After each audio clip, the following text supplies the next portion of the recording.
Lindero Norte Noticias. Periodismo sin fronteras. Desgarrador el saber que un adolescente mata a otra adolescente, pero más cuando nos damos cuenta que muchas cosas influyen. El consumo de series, de música, la sociedad y el contexto de violencia en el que vivimos. Esto vamos a analizar respecto a lo que el día de ayer declara la fiscal Marilena Andrade sobre el caso de la niña Kayla Nicole, que fue asesinada y desmembrada en el municipio de San Quintín.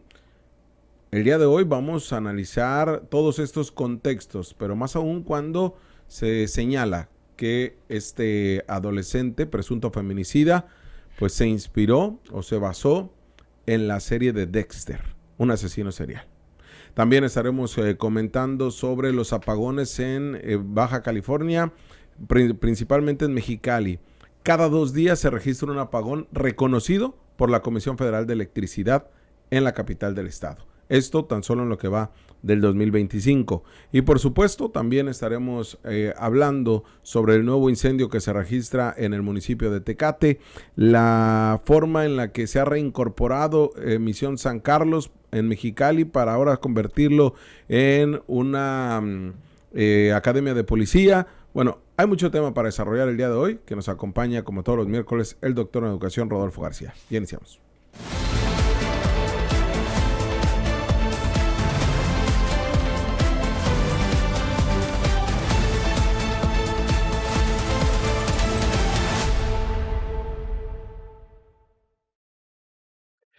Y contento siempre de que nos acompañe mitad de semana. Siempre le invitamos a que se suscriba en nuestros portales, principalmente aquí en YouTube, en donde pues la gente ha buscado este espacio para vernos, para cuestionar. Estoy contestando sus mensajes que usted nos escribe, incluso revisando cuáles son los saludos que nos manda. Siempre contento de que esté pues haciendo comunidad con nosotros acá con Lindero Norte. Y también por otro lado comentarle que pues haga las visitas correspondientes en nuestro portal linderonorte.com, que es ahí el epicentro informativo de los Eras. Si usted ahí también incluso puede ver los capítulos de cada programa que tenemos, cada episodio de este contenido que hacemos las noches, y independientemente a la hora que usted decida darle play, le agradecemos también. Y como le decía, en esta mitad de semana, como todos los miércoles, está el doctor en educación Rodolfo García, el Rudy. ¿Cómo está, Rudy? Buen día. ¿Qué tal, Jorge? Aquí disfrutando el calor. Este calor que no nos deja y que 47, sigue. 47 grados centígrados vivimos el día de hoy, con una sensación térmica, como ya lo señalábamos ayer, de 50 grados centígrados, porque pues bueno, son 47 grados a la sombra. A la sombra. Entonces, 50 grados con la humedad, ¿cómo se va a generar este impacto? Oye, Rudy, hablando, por ejemplo, en este tema de los incendios, lo que hemos visto también y que esperemos que no vaya registrándose es la forma en que los vehículos terminan por alguna falla eléctrica, por el tema del desgaste, pero también influye la temperatura, la manera en que se están incendiando. Primero, lo que el día de ayer vimos en una colonia de Mexicali, que uno de los carros se terminó por incendiar y se consumió totalmente, pérdida total. Veamos este video así sin sonido, porque esto ocurrió en Mexicali alrededor de las 3 de la tarde, que pues se terminó por quemar este carro. Ya te digo, algunos carros sabemos que en Mexicali no cuentan con seguro, otros sí. Pueden ser de las desperfecciones, las fallas eléctricas mismas, pero pues no solamente es eso, claro que influye el calor. Mira, Jorge, he visto eso y varios, parece que asesino serial esto. Un carro, otro carro. Es obligado, es lógico que en una ciudad como la nuestra y el Valle, nuestros carros tengan sobrecalentamientos, Jorge, por más mecanismos que tengas. Te voy a poner un caso mío. Ayer en la noche, de repente, estando afuera en la barrita en la que tengo, con un cooler, se me fue la luz. Pero volteo y nomás a mí. Resulta que se sobrecalentó el conducto y tuve que bajarle el switch y subirle. ¿Qué estoy diciendo? Claro que hay una incidencia directa del calor. Imagina, se lo dije al señor que hace el servicio. Dije, oiga, ¿cómo es posible que el aparato que está arriba todo el día en lámina no le pase nada? No, señor, me dijo, sí les pasa, pues por eso se descomponen Sí. por el intenso calor. Lo acabas de decir, 47 a la sombra. ¿A cuánto estará un aire acondicionado o un motor de carro a las 3 de la tarde a pleno sol funcionando? Con gasolina y, en fin. Caray, que son parte de, no sé si del destino o de la obligación o de lo que nos pasa por vivir en un desierto como este. Por eso es que hay carros que no están para las condiciones climatológicas de Mexicali. No lo saben. Y si a esto le agregamos lo que el día de hoy sucedió en La Rumorosa, donde también la temperatura, pero también sabemos que hay carros que recordaba el fin de semana, Rudy, que bueno, en mis tiempos de juventud, cuando juntabas tu dinerito para tu carro, lo primero que te preocupabas es si subía La Si Rumorosa. subía la rumorosa, era la prueba de fuego cuando comprabas un carro. Decías, si te sube La Rumorosa ese carro, sí me salió muy bueno. Así es, ¿no? así es. Independientemente de la marca, el año, pero era tú saber que tenía las condiciones. Imagínate de conocer tu propio estado, ¿no? De cruzar la parte serrana, pues. A ustedes les tocó ya la de ida y vuelta, de doble sentido, Jorge. Ah, cierto. A nosotros en nuestra juventud nos tocó la de ida y vuelta con un solo carril. Sí, Entonces, sí, entonces era, cuando compré mi primer carro pasó eso. Ahí vamos a La Rumorosa, pero sabías que te ibas a encontrar con los tractocamiones. Sí. Y ahí era la prueba de fuego de los carros porque iban a vuelta de rueda. Claro, claro. Y veamos lo que el día de hoy sucedió en La Rumorosa en el trayecto de ida o en la parte de la carretera de subida. Lo escuchamos con audio y la desesperación de la gente. Afortunadamente acudió bomberos y acudió Protección Civil para auxiliar este caso. Fresh.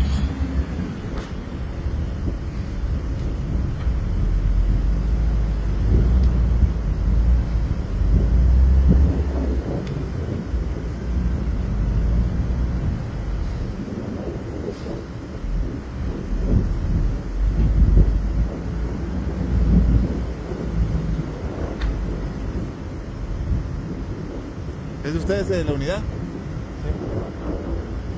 Digo, el Micano también, el Micano. Traía como bidones atrás, ¿verdad? Algo traía, fue algo inflamable. Yo pensaba que se está con un carro, yo pensaba que era la gente de él. Pero no se ve nadie, ¿verdad?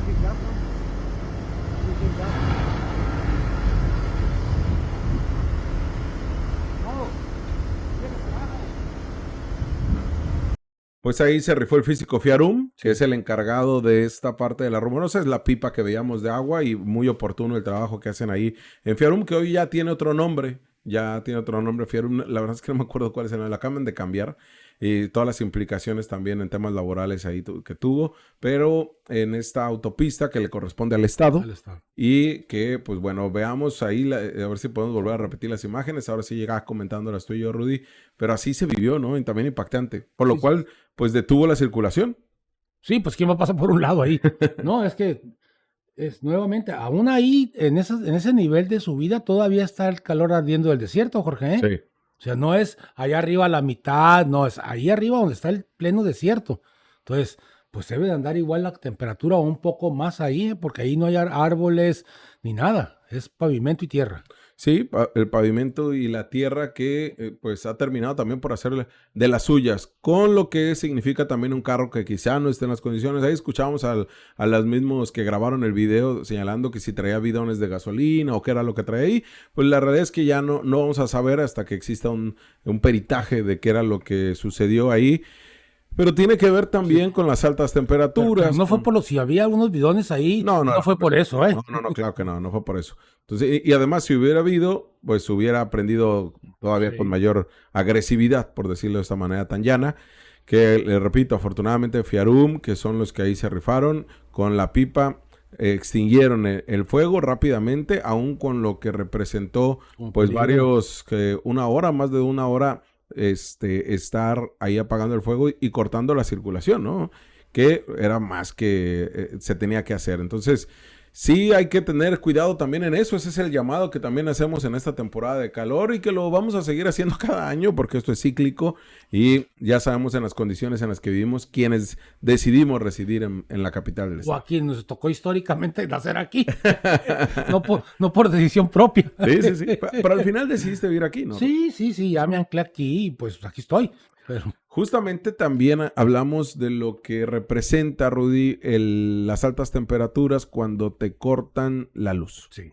Y cuando hay apagones. Ayer decíamos la protesta que se da por la suspensión de energía eléctrica el día de hoy en la mañana, ahí en las instalaciones de la Comisión Federal de Electricidad en el centro cívico. Pero también se viene dando algo que nos sucede en estas temporadas, cuando se dan los picos de consumo debido a la manera en la que se da la distribución de la energía eléctrica en Mexicali. Y esto de verdad se lo pongo a usted sobre la mesa para que nuestro punto de partida del análisis, Rudy, sea lo que realmente está sucediendo. ¿Por qué? Porque inmediatamente cuando nos dicen hay apagones en la ciudad, primero, tanto Francisco Vega de la Madrid como el gobierno de Jaime Bonilla Valdés señalaban que formaba parte de este déficit No. y formaba parte de algo que estábamos viviendo, lo cual tienen una pizca de razón. ¿Y por qué? Porque sí, en efecto, se necesitaba una inversión en la generación de energía eléctrica, a lo cual se vino ayudando con estas subestaciones y con la planta fotovoltaica que se construyó en Puerto Peñasco, que en su momento fue cuestionada por el sector industrial porque tampoco quedaba claro cuál era la situación real, el diagnóstico. Y uno de los grandes problemas, Rudy, de esa falta de un diagnóstico es que la Comisión Federal de Electricidad es muy opaca, es muy centralizada con la información que todo tiene que venir de la Ciudad de México. Nunca hemos tenido ni siquiera la posibilidad de saber cuánto gasta en términos de inversión y cuánto recupera en términos de pagos. De entradita ahí ya está, no está opaco, está oscuro, Jorge. 2. Yo estoy convencido que hoy en este año ya no es un déficit, sino son el mantenimiento a las instalaciones, Jorge. Sí. Es un primer elemento. ¿Por qué? Por algo muy sencillo, porque hemos visto cómo, no sé cómo se llamará, a la salida de Mexicali hay una, no sé si se llama subestación de ciclo alterado, combinado, una serie de cosas que o sea, que producen energía.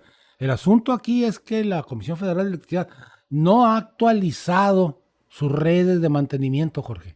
Y no soy ingeniero, simplemente hay que vivir aquí para ver cuántos años tiene, por ejemplo, el área donde yo vivo, que la Comisión Federal no se para ni un segundo a ver si ya hay más casas o no hay, o qué nivel de consumo tenemos, como sea, porque debe ser, el consumo debe ser por zonas delimitadas. Hay zonas que consumen más porque tienen más aires acondicionados que otros. Hay zonas industriales donde pues se consume mucho más por el tipo de maquinaria que tiene, y eso tiene que estar sectorizado. El problema está en que no sabemos si lo tienen o no. De entrada.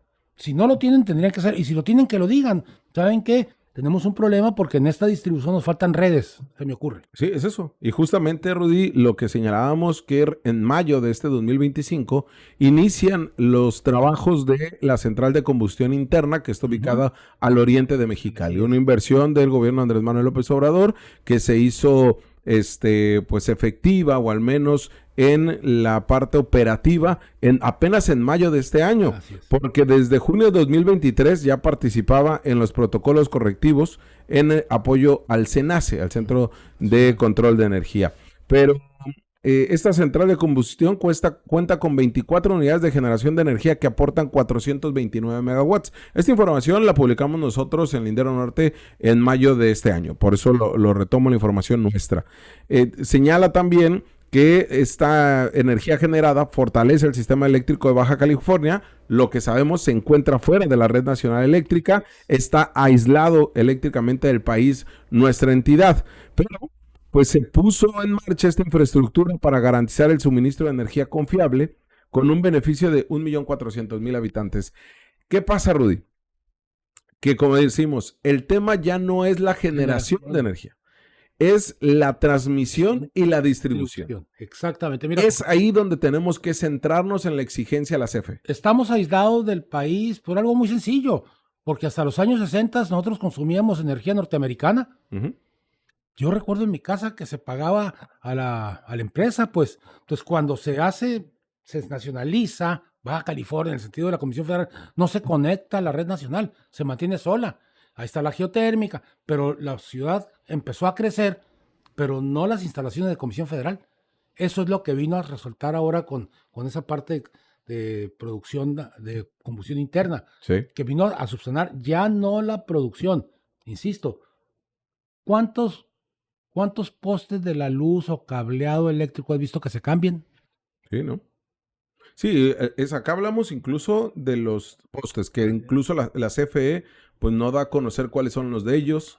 El Ayuntamiento de Mexicali carece de un diagnóstico, de un trabajo cualitativo y cuantitativo de cuáles son, de quién son y cuál es el daño o la estructura que se tiene en Así cuestión del poste en las afectaciones que ha sufrido con el tiempo. Así es. No lo tiene. Nos han dicho que lo están trabajando desde hace 2 años, que fue cuando se empezaron a caer estos postes de luz, apenas se hacía ráfagas de viento de 40 kilómetros por hora. Entonces estamos hablando de que falta esta inversión en la infraestructura, transformadores, postes, en subestaciones, para atender el tema de la transmisión y de la distribución. Lo que me alarma, Jorge, es que apenas estamos comenzando a subir la cuesta del verano, ¿eh? Sí. Yo quiero ver esto el día 10, 12 de agosto, cuando en realidad ya tengamos muchos días de 40, 45, 47 grados, que empiece a agotarse incluso la resistencia de nosotros y la necesidad de que no nos falte luz, porque ahorita como quiera tenemos unos cuantos días y aguantas, pero ya después de 20 o 25 días de estos golpes intensos de calor, nosotros mismos como seres humanos comenzamos a tener fatiga y necesitamos estar más tiempo dentro del aire acondicionado. Y necesitamos esto, Rudy, que CFE salga y que nos explique. Así es. Que CFE salga y nos diga, a ver, esto es lo que está pasando en Mexicali. En esto tenemos que trabajar. ¿Por qué? Porque ahora la nueva información que tenemos, esto es gracias a que esta misma semana, el día de ayer, la Index salió y habló sobre varios temas. Entre ellos, Octavio Garza Fernández, quien es el director de energía de este sector maquilador de exportación de Index, da a conocer información que CFE le compartió a ellos. O sea, curiosamente le comparte a ellos, pero no salen a explicar. No a la comunidad. No a la comunidad, que es la mayor afectada. ¿Y por qué digo que es la mayor afectada, Rudy? Porque estamos hablando que en lo que va de este 2025 se han registrado 91 suspensiones de electricidad, conocidos nosotros coloquialmente como apagones. 91, es decir, cada 2 días se registra un apagón en alguna colonia, en alguna industria o en algún comercio, pero afectando a varios. Sí. En este caso, como tú dices, Rudy, lo tuyo fue un tema de la conexión eléctrica de tu casa. O sea, ese no cuenta como apagón. No. Entonces, sí hay que ir identificando que estos apagones, pues ya por fin la CFE, que le dice a Index, el sector maquilador, que van 91 apagones. De estos, 81 fueron en zonas residenciales. Por eso digo, sí le informa a Index, pero no nos informa a nosotros. ¿Por qué no informar a esas zonas de vivienda? ¿Por qué está causándose eso? Y la inversión que está haciendo CFE. Entonces estamos hablando de 81 interrupciones del servicio en zona residencial y comercial y apenas 10 en la industrial. Que obviamente el sector industrial maquilador es el que más ha pujado ahí por las pérdidas económicas que les impacta a ellos. Pero acá en el tema residencial y comercial estamos hablando de vidas. Estamos hablando de sobrevivencia. Sí. ¿Qué le informa la CFE a Index? Y que qué bueno que Index sale y nos da a conocer, porque si no nos hubiéramos quedado exactamente las mismas. Que ellos reconocen que el 30% de estos apagones son responsabilidad de ellos. Que el 30%. Que fueron por la falta de infraestructura. Por el mal manejo en la materia por parte de ellos. Pero el 30% es generado por vandalismo. Y el otro 30% por choque a postes. Entonces, una es por falta de infraestructura, todo lo que estábamos hablando, distribución y suministro. El otro por el tema generado por vandalismo. Y otro por los choques que se han registrado en Mexicali. Si yo tengo un promedio anual de incidencia, por ejemplo, de choques, y sé que son contra los postes, pues yo debo de prepararme para el año siguiente con un porcentaje similar de postes. ¿Sí? Porque sé que va a haber el 30, no sé si sean 5, 10, 50, los que sea, pero yo sé que este año hubo 80 choques, Jorge, contra poste. pues voy a presupuestar, porque además se los cobra, sea lo que los tumba. Voy a presupuestar 80 postes y voy a ver dónde están las zonas de incidencia. Sí. Eso es lógico para hacerlo. A ver, ¿dónde es donde más chocan? Te voy a decir es Santa Isabel. Sí. Entonces, ok, bueno, pues voy a estar listo para cuando eso suceda, repararlo lo más rápidamente posible. Pero además lo voy a hacer público. Se canceló o hubo un apagón en esta zona de la ciudad porque hubo un choque y ahí está el choque y ya lo reparamos. Sí. Esa es información.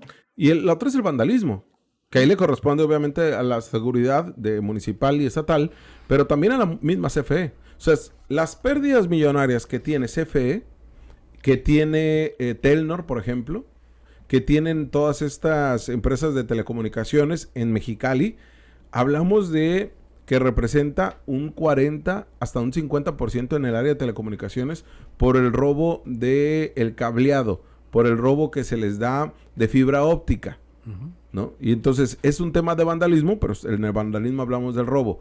¿Cómo lo manejan estas empresas? ¿Cómo coadyuvan con la Fiscalía? ¿Cómo trabajan con la Secretaría de Seguridad Pública Ciudadana de Mexicali? Más allá de lo que significa el robo millonario para ellos, que lo pueden costear. Es como su merma. Pero lo que representa para el ciudadano con el tema de la suspensión de energía y de la suspensión de tu servicio de telecomunicación, Rudy. Se te va la vida en eso, Jorge. Pues. Sí. No se te va el dinero, se te va la vida. Imagínate ahorita, en este momento, un apagón de 12 horas, de las 6 de la mañana a las 6 de la tarde, con este calor. Sí. Se te va la vida. O sea, no es que te fueron 1,000 pesos. Se te fue la vida porque te isolaste, porque no tienes parientes donde irte, en fin, una serie de cosas. Y esto, el sol no te perdona, ¿eh? Sí, no te perdona nada y es lo que hemos ido cuestionando. A ver, primero identifiquemos bien el problema para recapitular. Así es. Suministro y distribución es lo que tenemos que exigirle a CFE. Y es porque acaban de cambiar de coordinador o de delegado regional de la Comisión Federal de Electricidad apenas este año con el cambio que se da de Andrés Manuel López Obrador y Claudia Sheinbaum. ¿Cuál es la inversión que tiene para este plan 2025-2030? Más allá de ahorita usted va a ver la planta que hablábamos de combustión interna, que ya el gobierno de México a través de la CFE dio esta inversión. Porque hemos venido señalando que hubo un abandono histórico de la Comisión Federal de Electricidad. Cuando quieres privatizar algo, lo primero que tienes que hacer es abandonar. ¿Sí? Ferrocarriles, aeronaves, Comisión Federal. Hay que abandonarla para que se caiga y poderla vender como chatarra. Sí, y así ese fue el camino que se le dio a lo que en su momento era la empresa de clase mundial, ¿no? Y esa era la visión que se tenía de CFE, que al final terminó siendo un fiasco, un fracaso total. Entonces se tuvo que dar un reordenamiento. Al presidente Andrés Manuel López Obrador le costó y al final del día pues solamente le invirtió y medio lo manejó. Pero ahora hay una visión distinta, incluso con una nueva directora. Le hizo más daño a Manuel Bartlett por el tema político y el desconocimiento que se tenía, por la ignorancia misma de Bartlett, por mucho que haya estudiado en su último trecho de vida, y no hablo no se ha muerto, sino de esta vida política, sobre temas energéticos desde que era senador. Acá lo que surgía era una profesional como la que está ahorita. Pero esto no quiere decir que ya con esto se atienda todos los problemas que tiene CFE. Por eso señalamos eso. Ahí tenemos las imágenes de esta planta que les comentamos, pues ha venido a abonar, no solamente para evitar incluso la emisión de más de 3 millones de toneladas anuales de dióxido de carbono, con una repercusión al calentamiento global y al cambio climático, sino esta central de combustión interna, que le decimos está ubicada en la zona oriente, que ya entró en operación en el mercado eléctrico mayorista desde mayo de 2025 y que además cuenta con estas 24 unidades de generación de energía que aportan 429 megawatts, que para que usted dimensione esta planta, esto es por dentro, pero por fuera, a ver si ponemos la imagen, pues vea lo grande que es esta planta, ¿no? Entonces, pero aunado con eso, la planta fotovoltaica lo que ha venido a hacer. Eso recapitulándolo para que usted tenga la información y podamos exigir lo que realmente se genera. No es un tema de generación de energía, entonces hay que exigirle a CFE pues que se ponga al tiro con los postes, que se ponga al tiro con los transformadores, con las subestaciones y con la distribución. Porque incluso la CFE tiene estas subdivisiones. La de subdivisión comercial, la de suministro, la de distribución, la de generación. O sea, no todo está en un mismo paquete. No, pues ahí hay, entonces, si hay una de suministro, pues hay que hablarle Exacto. a la persona responsable del suministro que lo explique. Claro. Si es de distribución, a ver, distribución, porque para la factura ahí debe estar uno muy especializado, Jorge. Exacto. En ese sí no te falla. Oye, Rudy, cambiando de tema, otro incendio que se registra en el municipio de Tecate. El día de ayer lo comentábamos, ahora en el ejido Baja California, en esta misma zona de Luis Echeverría, que se ubica en la zona del Hongo. Ahí mismo, ahí tenemos el video y algunas imágenes que justamente del trabajo que hicieron bomberos. Esta es la manera en la que rápidamente se avivaron las llamas. Es algo que hemos venido cuestionando, Rudy, en nuestras editoriales sobre quién lo causó. ¿Será la CONAFOR quien haga este trabajo, este dictamen final para decirnos, pues realmente qué fue lo que sucedió? Pero sí hay mucho malestar en la población porque ya se informe qué es lo que está ocurriendo. Pero esto es lo que vemos en pantalla, que afectó alrededor de 50 hectáreas, que de acuerdo con información de Protección Civil Municipal, ayer por la noche, equipos rescatistas municipales y federales habían logrado contenerlo en un 90% y ayudó muchísimo esto que estamos viendo en imagen, la operación de este helicóptero contratado por el gobierno del estado, que ayudó en el incendio anterior, que entraron muy tarde a los trabajos y que ahorita pues fue lo que ha terminado por beneficiar. Bomberos de Tecate, CONAFOR Tecate, CONAFOR Durango, CONAFOR Baja California Sur, la unidad Brigada Rural del Hongo, Brigada Rural Santa Verónica, Casa Hogar Una Luz Encendida, todos ellos bomberos rescatistas ayudaron a esto, Rudy. Mira, lo estoy viendo. Yo no veo matorrales, Jorge, yo veo plantas verdes primero. Así que no es tan fácil prender plantas verdes que sea arbusto seco, primer elemento. 2, yo tengo la idea, no lo puedo probar, que ahí debe haber algo más de interés para los grupos de narcos. Sí. ¿Por qué? Porque qué casual, si tú te fijas es como una línea. Que han ido prendiendo. No sé si es para que se dé cuenta la autoridad de que otro grupo está teniendo algo ahí o los mismos grupos están atacando. No lo sé porque ya no es fácil aceptar que de repente hay un gran incendio, se apaga y luego vuelve a haber otro y vuelve a haber otro. ¿Cómo está eso? Sí. Cuando digo cómo está eso yo puedo entender que hay un accidente, ¿no? Se prendió algo y se apagó. Pero aquí no. Aquí es ¿cuántas hectáreas? Se hizo un descubrimiento. ¿Qué tal si aquí con estas hectáreas también se hace otro descubrimiento?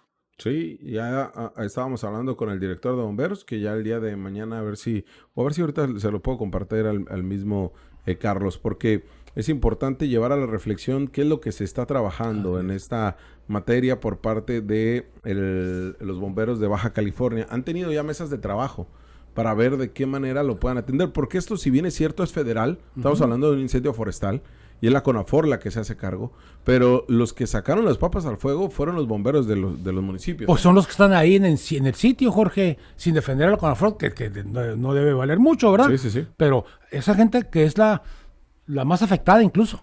Sí, y es entender que en efecto, o sea, hay que decirlo, acá lo que estamos dando un señalamiento a partir de lo que vieron rescatistas y de lo que vieron residentes y voluntarios. Nada más. Era lo que yo les explicaba mucho a la gente a partir de la videocolumna que hice este domingo. Y les explicaba, esto que estamos viendo, vimos, y eso dicho por el secretario de Seguridad Ciudadana, 12 hectáreas de marihuana. Vimos laboratorios, al menos 2 que nos refieren, laboratorios clandestinos de droga en estas mismas zonas, y es lo que cuestionamos de la autoridad.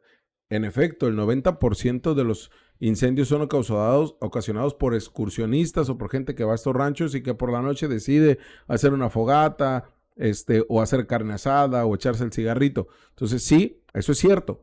Pero acá estamos viendo otras características de incendio que no vemos año con año, como cuando está la condición Santana, por ejemplo, y que también los vientos que ocurrieron un viernes cuando ya iba avanzada más de una semana, avivaron las llamas. Pero mostramos un video donde se notaba gente que ingresaba y que no eran bomberos ni rescatistas. Pero escuchemos, Rudy, a el director de Bomberos de Mexicali, a Rubén Darío, que pues nos da su análisis de lo que están trabajando en el tema de incendios forestales en Baja California.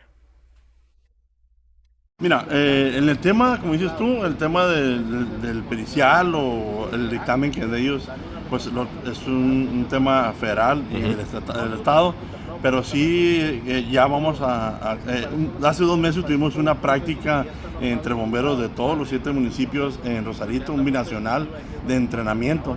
Y creo y platicamos últimamente en estas fechas que estuvimos yendo a estos lugares por reforzar esa capacitación, más entrenamiento, más personal que se quiera unir, tanto personal de bomberos de base y bomberos voluntarios que tengan este curso para poder ayudar en cualquier tema, sea en cualquier municipio. Se dice que aquí en Mexicali no hay, pero sí hay un tema forestal en lo que es adentro del Red Hardy, hacia adentro. Y hace meses, como un año, tuvimos un incendio ahí en esa parte que hay mucha forestación y no pueden entrar las unidades de bomberos. Y tuvo que venir una unidad del Estado o federal a sofocar ese incendio con apoyo hasta donde Bomberos Mexicali podría. Entonces sí, estamos reforzando para tener más insumos, más herramientas para poder ya tener ese grupo, como lo comentamos en días pasados, que estuvieron aquí mis compañeros bomberos que son municipales, pero que van a tener una capacitación extra en tema de incendios forestales para poder ya contribuir en esos temas también aquí en Mexicali y en todos los municipios que se ocupen. Ahí están trabajando. Ahí están trabajando. Y eso es importante destacarlo. Rudy, cambiando de tema, es el tema central del programa del día de hoy, tiene que ver con el caso de Keila Nicole. Y esto que ya dábamos cuenta de algunas particularidades del caso, pese a que se habían ido dando a conocer algunos datos todavía después. Ha sido muy sigilosa la forma en la que lleva la investigación, lo cual es correcto. Pero el día de ayer en conferencia de prensa anuncia la fiscal Marilena Andrade algunos elementos que resultaron escalofriantes para toda una comunidad que ha venido señalando y pidiendo y exigiendo que a este adolescente, a Cristian Iván, lo juzguen como un adulto por el feminicidio, aun cuando él cuenta con presunción de inocencia, pero por este hecho atroz, por este crimen que lacera a una sociedad, como todos los feminicidios, pero más cuando se trata de un adolescente y la manera también en que se llevó la violencia a un extremo al grado de desmembrar a la víctima. Voy a partir como parto regularmente del análisis. Para todos aquellos, y para los que nos ven y nos escuchan, ojalá y no estén del lado de que voy a hablar, para todos aquellos falsos libertarios, falsos propagandistas de que las personas tenemos derecho a hablar lo que querramos, faltarle el respeto a la gente, consumir música de la que queremos, series de televisión, películas, cualquier cosa porque somos libres. Ahí está la primera respuesta. En este programa lo hemos dicho. Sí. Cuidado, nosotros los seres humanos tenemos un problema de conciencia y subconsciente. ¿Qué quiere decir? Todas estas películas, todas estas músicas, todas estas canciones que hay, que te llaman a delinquir, llegan al subconsciente de muchos jóvenes que se asumen con esa personalidad, Jorge. Sí. Entonces, ojo, tenemos que ser cautos y no permitir que se haga apología ya no de un crimen, Jorge, sino de una carnicería humana. O sea, no puedo entender cómo un sujeto, un joven, por lo que tú quieras, se asuma por un programa hacerlo en la vida real. O sea, eso te indica que en nuestra sociedad algo está faltando o hay intereses muy claros de generar una sociedad o una generación con este tipo de cosas, Jorge. No estoy haciendo alarmista, ahí está la realidad. Fue un programa de un asesino serial, Sí. la que, por las formas en las que se demuestra, este sujeto, esta persona, se asumió como tal. Y eso no es posible. Y eso pasa con las canciones, Jorge, también. Cuando te venden la idea de que hazte narco y te vas a hacer millonario, cuando eso no es cierto. Tenemos que tener precaución. Sí, acá como hay un trasfondo, porque es la manera en la que se vende el producto, ¿no? Porque Sí. por eso se consume así. Así es. O sea, se vende el producto, por ejemplo, a usted le puede gustar la serie Dexter, o sea, sin duda alguna. Y esto es un primer elemento, ojo, ¿eh? Usted puede consumir la serie Dexter como otras películas, como otras series, incluso hasta la de Narcos. pero si usted le entiende por lo que es, o sea, si es un médico, una especialista en forense que asesina a asesinos o que te venden la idea de que es un justiciero de noche y un buena onda de día, por mucho que esta persona, este actor que actúa muy bien y que la serie fue exitosa con 9 temporadas y que todo esto se desarrolla en Estados Unidos, en Miami, con otros elementos de violencia. Pero aquí estamos hablando de cómo se presenta el producto, pensando que esto puede ser consumido por todas las edades, tan así que te lo pueden poner en televisión pública o privada a determinadas horas donde todo el mundo tiene acceso a ver ese producto. Ojo, lo que digo no es, sí, censuren todo el producto. No. Es cómo entendemos lo que consumimos, güey. No, cómo nos lo ofrecen, Jorge. Porque uno de consumidor está viendo a ver qué el mercado te va a ofrecer. El asunto es qué ofrece el mercado y con qué intención, Jorge. Veamos ahí tenemos las imágenes, esa no, Carlos, las demás imágenes de las hojas, justamente los dibujos, la traila que representa pues donde el mismo joven vivía y todo lo que es esto. Es justamente esto, que lo que observamos es, no necesariamente estamos hablando de que Cristian Iván, que es la libreta de él y que esas imágenes las da a conocer la fiscalía, dibujaba a una mujer como tal. O sea, él dibujaba un cuerpo de lo que él representaba y que interpretaba a partir de una serie de televisión. Y esto lo llevó a la vida real. Porque ayer la fiscal Mariana Andrade, que ahorita la vamos a escuchar, señalaba que no identificaban o no encontraban un móvil de por qué lo había hecho.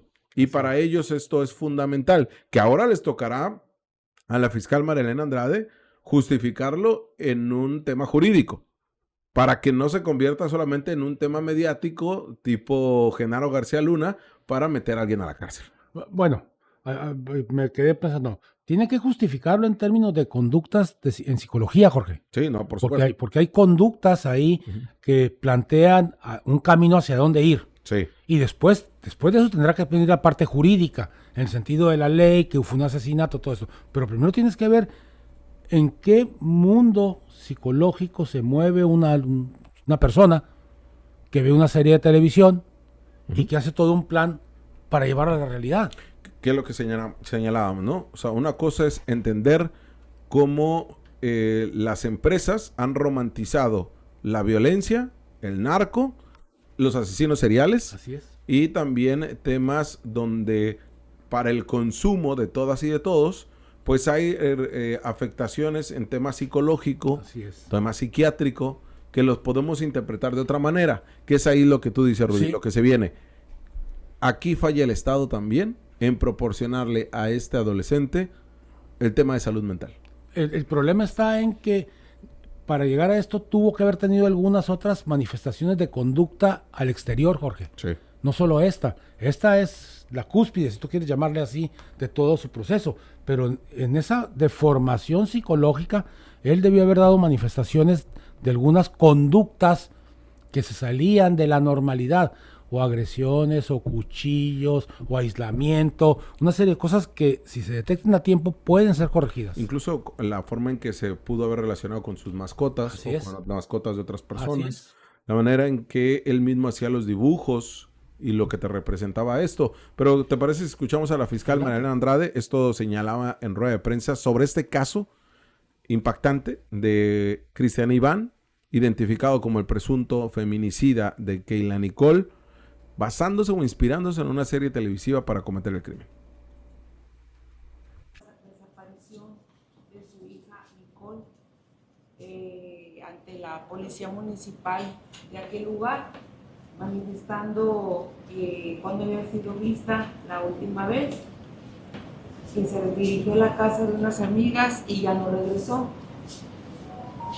Asimismo, se estuvieron llevando algunas llamadas anónimas y se dio seguimiento a la investigación.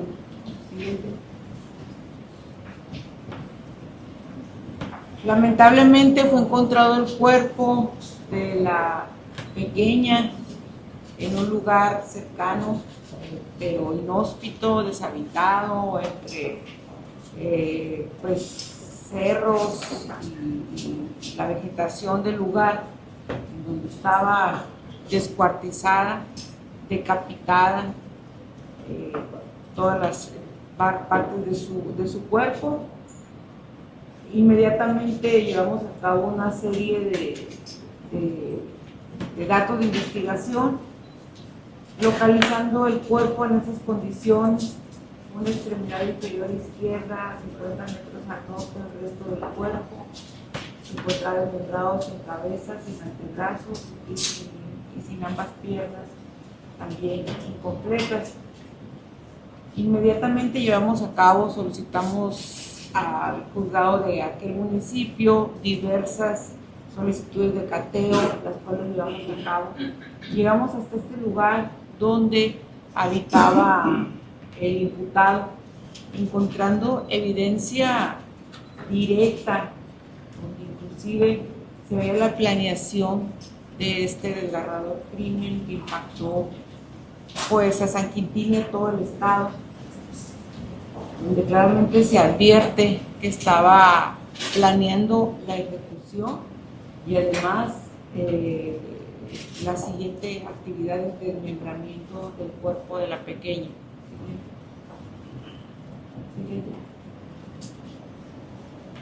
Solicitamos orden de aprehensión en contra del presunto responsable. Este sujeto manifiesta en algunas entrevistas que fue a partir de la serie televisiva Dexter le surgió esa idea para llevar a cabo el evento delictivo que se investiga.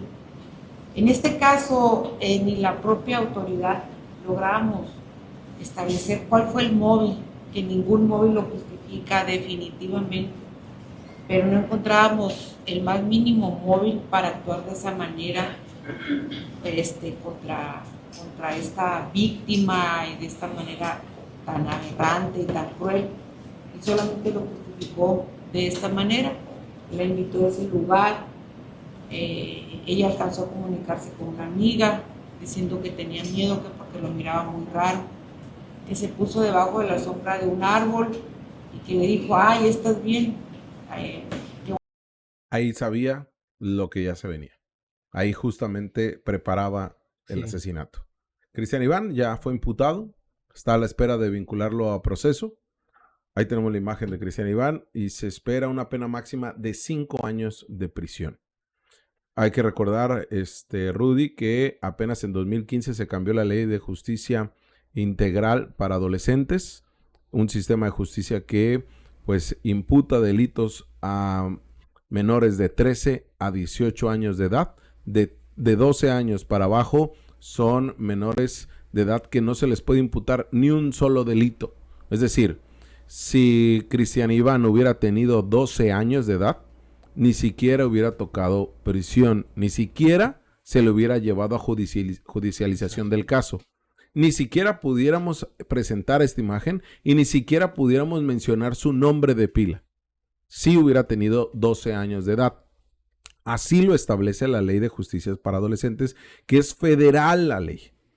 Esto ni siquiera con modificaciones locales se logra porque es una ley general. Entonces, ojo, aquí también le ponemos sobre la mesa esto. Más allá de si estamos de acuerdo o no, yo lo que le digo es que esto es lo que tenemos. Es la ley que se cambió en 2015. Pero antes de 2015 eran 10 años la pena máxima. Algunas entidades del Bajío la tenían hasta 20 años como pena máxima. Pero, ojo, aquí es entender por qué es tan garantista o por qué es tan condescendiente esta ley.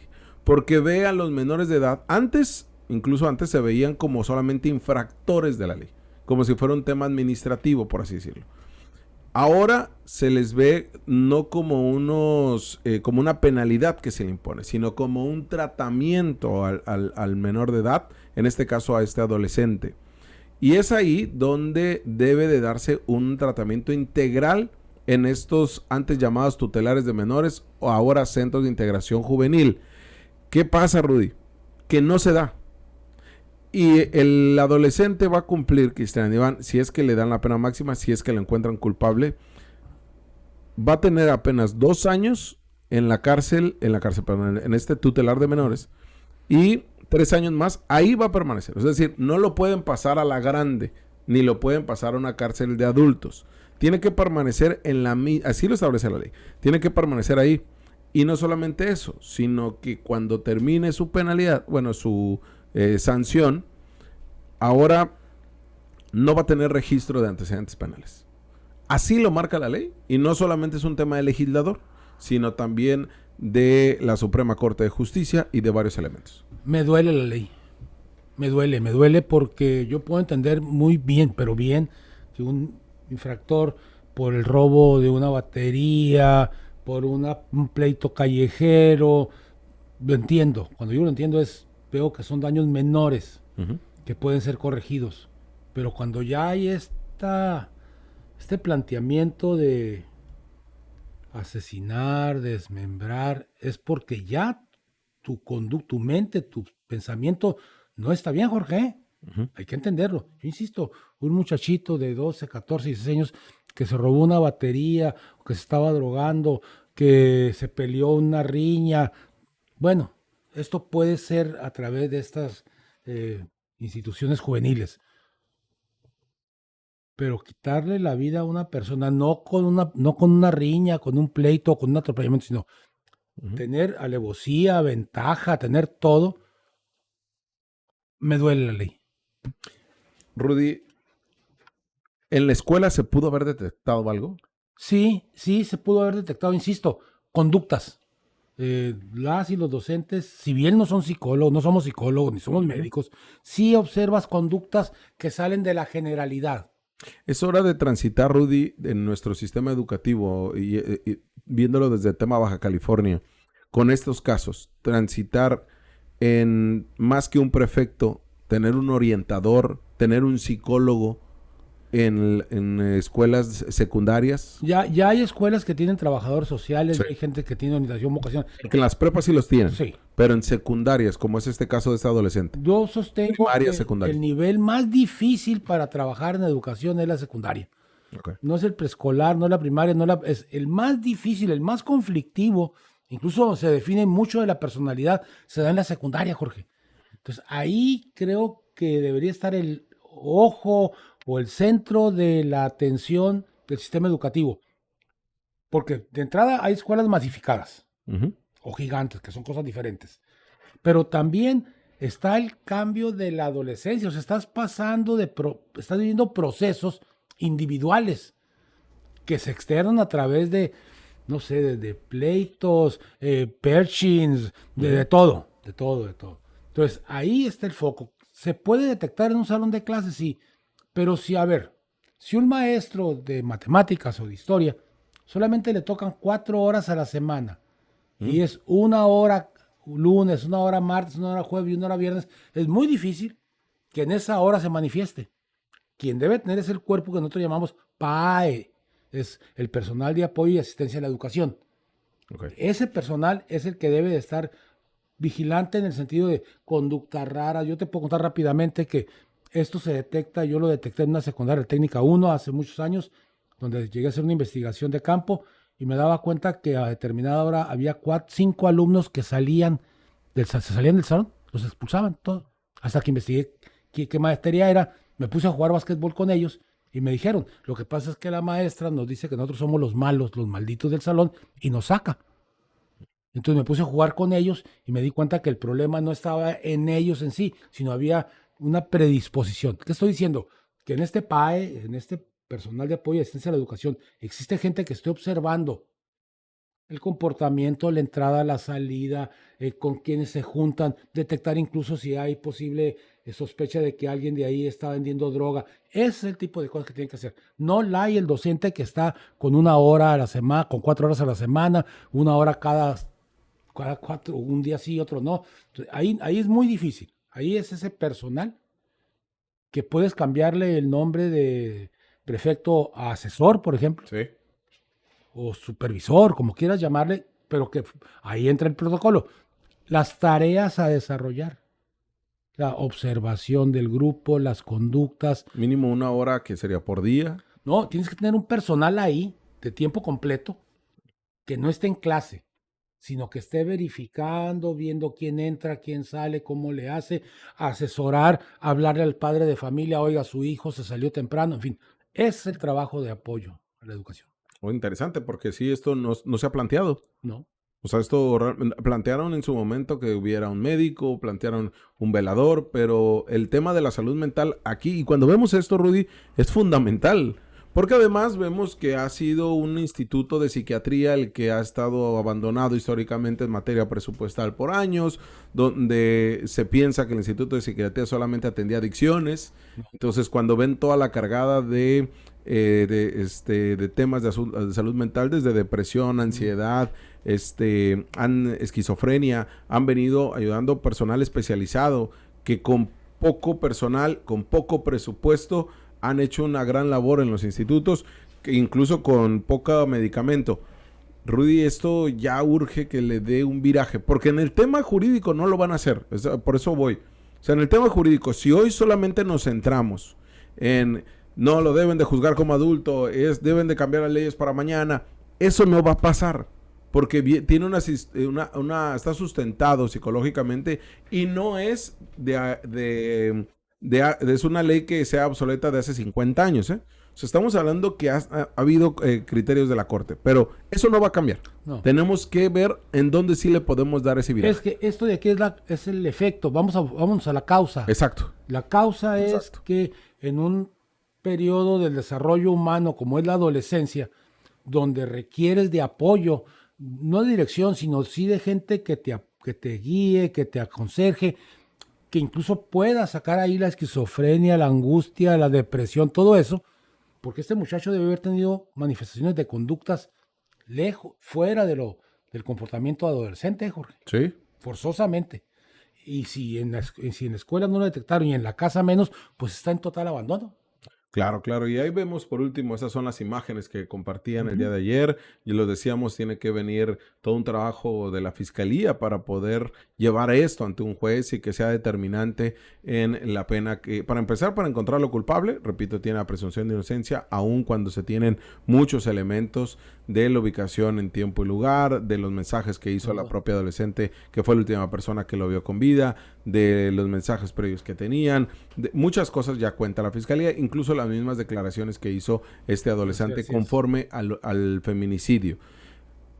Pero dice bien la gente, van a pasar 5 años, ¿y después qué? Así es. ¿No? O sea, después regresa.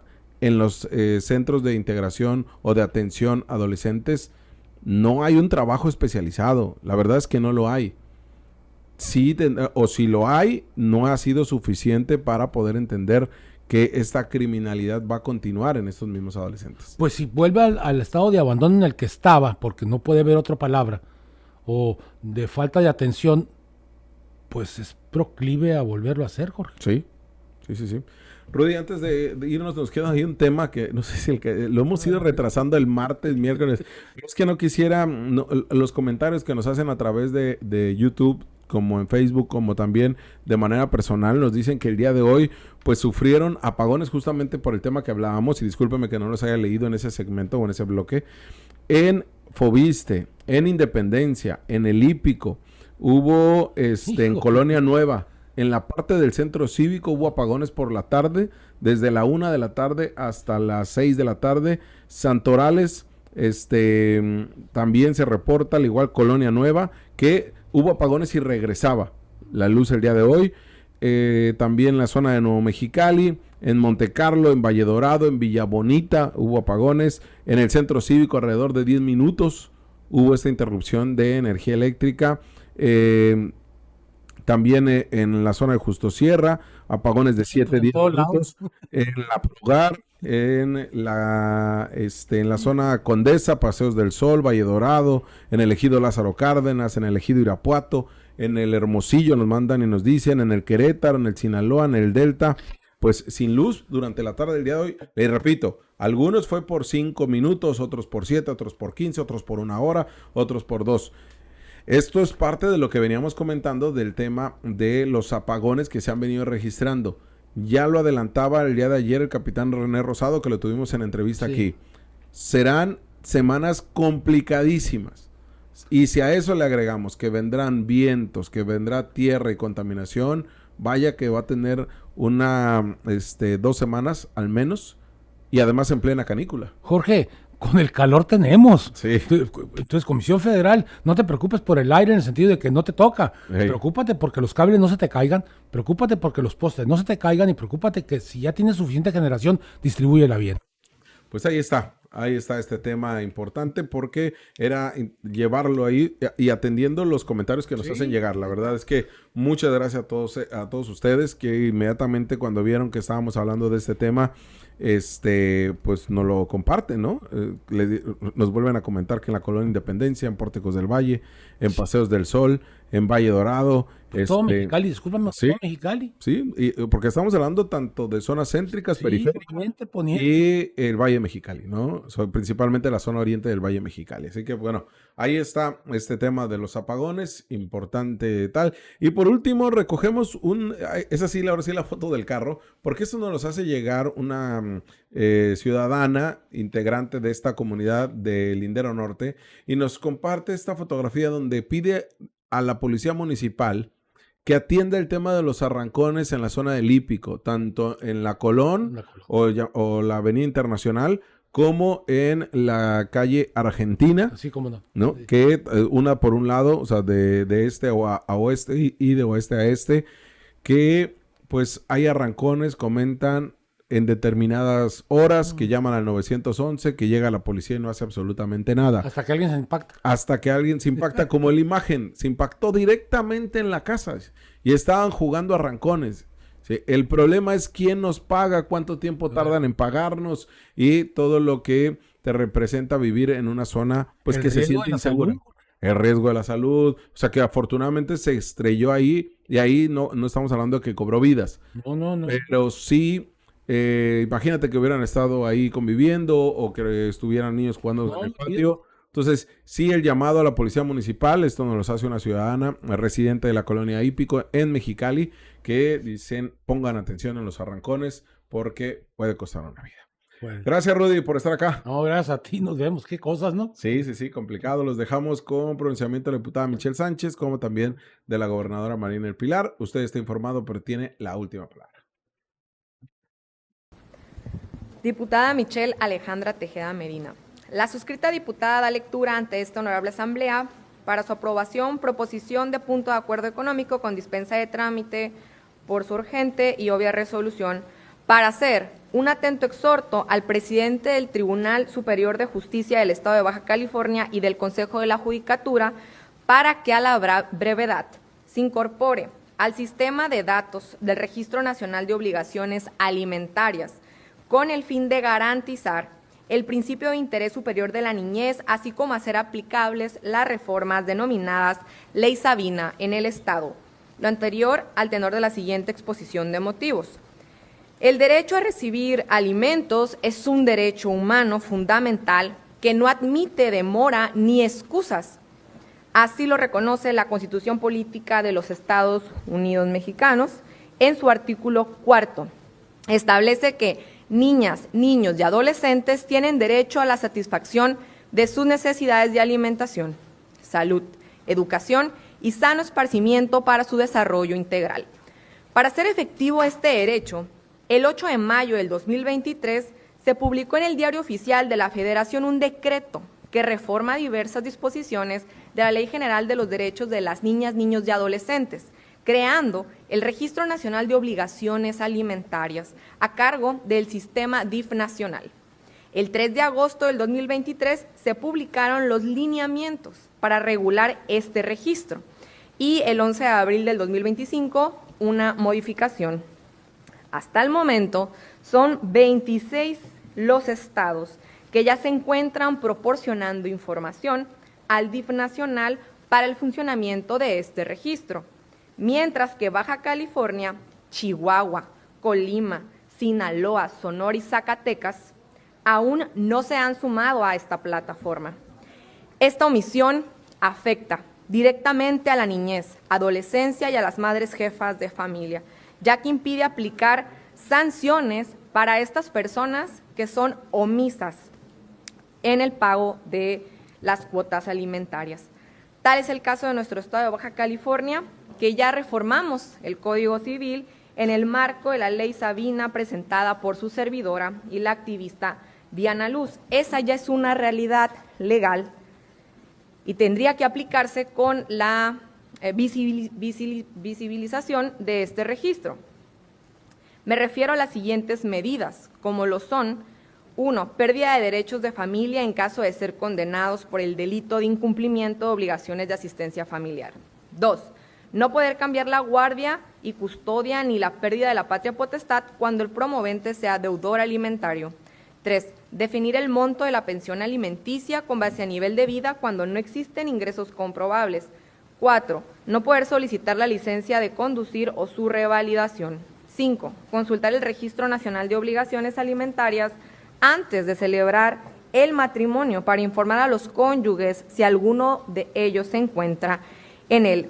Cabe destacar que un año antes fueron aprobadas 2 reformas constitucionales que prohibieron a las personas deudoras alimentarias el acceder a ser titulares de los 3 poderes del Estado, a los ayuntamientos y a los organismos autónomos que fueran deudores alimentarios, fuera el cargo también de elección popular o designado, así como cualquier otra persona en el servicio público si se encontraba en la misma situación de deudor.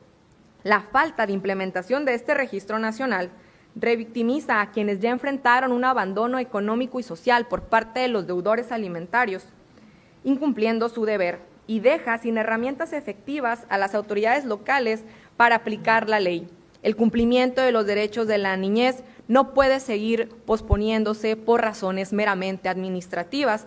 Por ello, se considera que la presente proposición debe aprobarse por su urgente y obvia resolución, ya que está en juego la integridad, el desarrollo y la justicia para miles de niñas y niños adolescentes en México. Exhortar al Poder Judicial es un acto de responsabilidad institucional y de cumplimiento con el principio del interés superior de la niñez. Por lo anteriormente expuesto, se somete a la consideración de esta honorable Asamblea el siguiente punto de acuerdo. Único, la 25 legislatura del Estado emite un atento y respetuoso exhorto al magistrado presidente del Tribunal Superior de Justicia para que a la brevedad se incorpore al Poder Judicial del Estado al sistema de datos del Registro Nacional de Obligaciones Alimentarias, con el fin de garantizar el principio de interés superior de la niñez, así como hacer aplicables las reformas publicadas en el Diario Oficial de la Federación el 8 de mayo del 2023 a la Ley General de los Derechos de Niñas, Niños y Adolescentes, así como las publicadas en el Periódico Oficial del Estado mediante el Decreto 270 el 25 de agosto del 2023. Firma la de la voz. Es cuanto, diputada presidenta. El Centro de Rehabilitación e Integración Infantil CRIT Baja California es el centro que más niñas y niños con autismo atiende en todo el país. Así lo anunció la gobernadora Marina del Pilar al poner en marcha el nuevo turno vespertino especializado para niñas y niños neurodivergentes. Yo quiero agradecer nuevamente a todo el equipo del CRIT Baja California, a todas y todos los profesionales que nos están apoyando, profesionales de la medicina, la psicología, trabajadoras sociales, voluntarios que hacen posible la ampliación de este turno vespertino.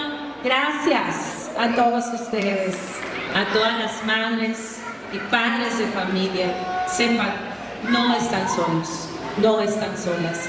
Cuentan con nuestro gobierno. Estamos pensando en ustedes y en sus familias al abrir este turno vespertino.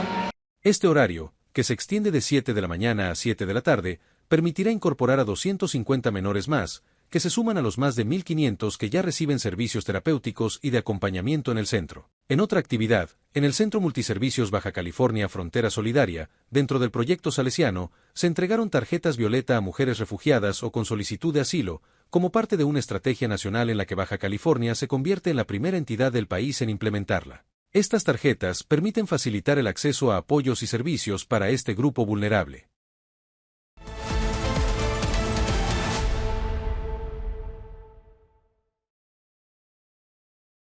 Mexicali, capital de la transformación, logró finanzas sanas con calificación HR A+ en 2024. Aumentaron los ingresos propios, se liquidaron adeudos históricos y se invirtió 21% más en obra pública, todo sin adquirir nueva deuda, gracias a un manejo responsable de la administración municipal. Gobierno de Mexicali, uniendo esfuerzos.